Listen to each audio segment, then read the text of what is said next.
صبح کا آغاز ہو چکا تھا۔ Please subscribe my channel.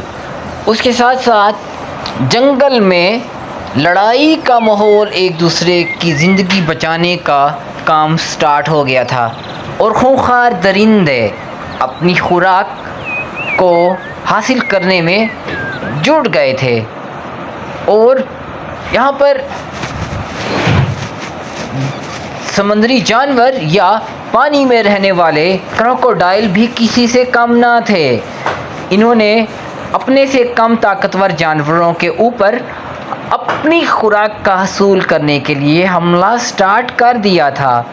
جیسے ہی کوئی اس جھرنے پر پانی پینے کے لیے آتا تو کروکوڈائل اس کے انتظار میں اس کے اوپر اٹیک کرنے کے لیے پہلے موجود تھا۔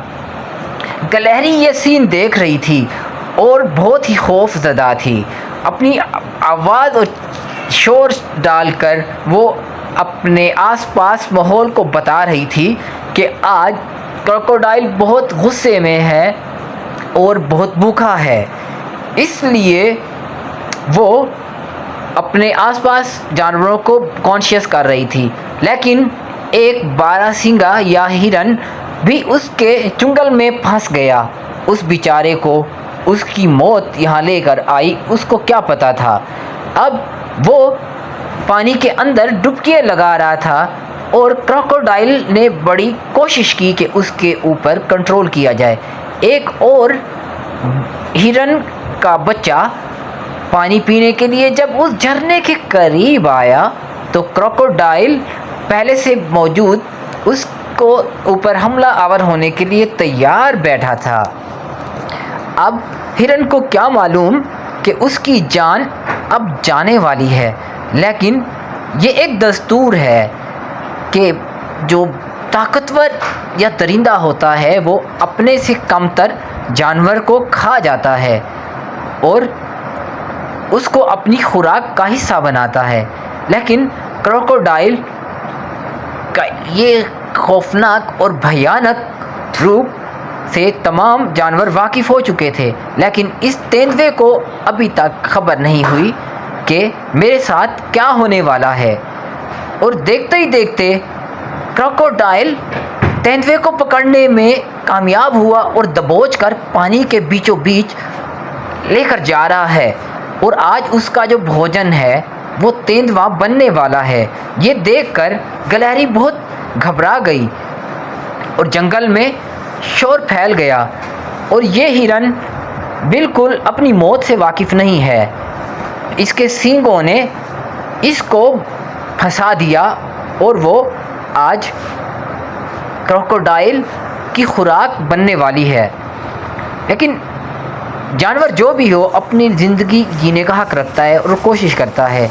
ابھی شیر بہت غصے میں ہے اور اس کو اپنی خوراک چاہیے، تو اس نے یہاں پر موجود ہرن کا ایک غلہ جو موجود تھا ان کے اوپر حملہ کر دیا ہے، اور وہ اپنی جان بچانے کے لیے بہت کوشش کر رہے ہیں، لیکن وہ اس کھیل سے کہاں بچ پائیں گے۔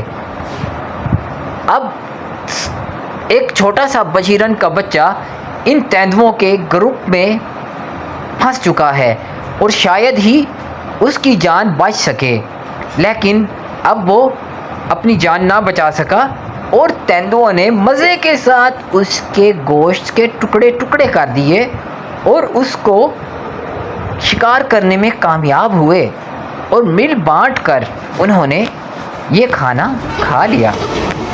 جنگل کا جو ماحول ہے وہ بہت اچھا لگتا ہے، اور یہاں پر موجود جانور جو ہوتے ہیں اس جنگل میں رونق برپا کر دیتے ہیں۔ یہ تیندوا جو ہے زیبرا کے اوپر اٹیک کرنا چاہ رہا ہے، لیکن زیبرا کی فوج نے اس کے اوپر اٹیک کر دیا، اور تیندوا بھی خوف زدہ تھا اور زیبرا بھی خوف زدہ تھا، اور اس خوف کے عالم میں دونوں نے ایک دوسرے کی جان بچائی۔ یہ جنگلی گائے اور جنگلی بھینسوں کے اوپر شیر نے اٹیک کرنا چاہا۔ اب اتنی سارے ہونے کے باوجود پھر بھی وہ خوف زدہ تھے، کیونکہ شیر کا نام ہی ایک نرالا تھا، ایک بھینسے نے اس کے ساتھ سینگ پھنسانے کی کوشش کی، لیکن اس کے ساتھیوں نے اس کا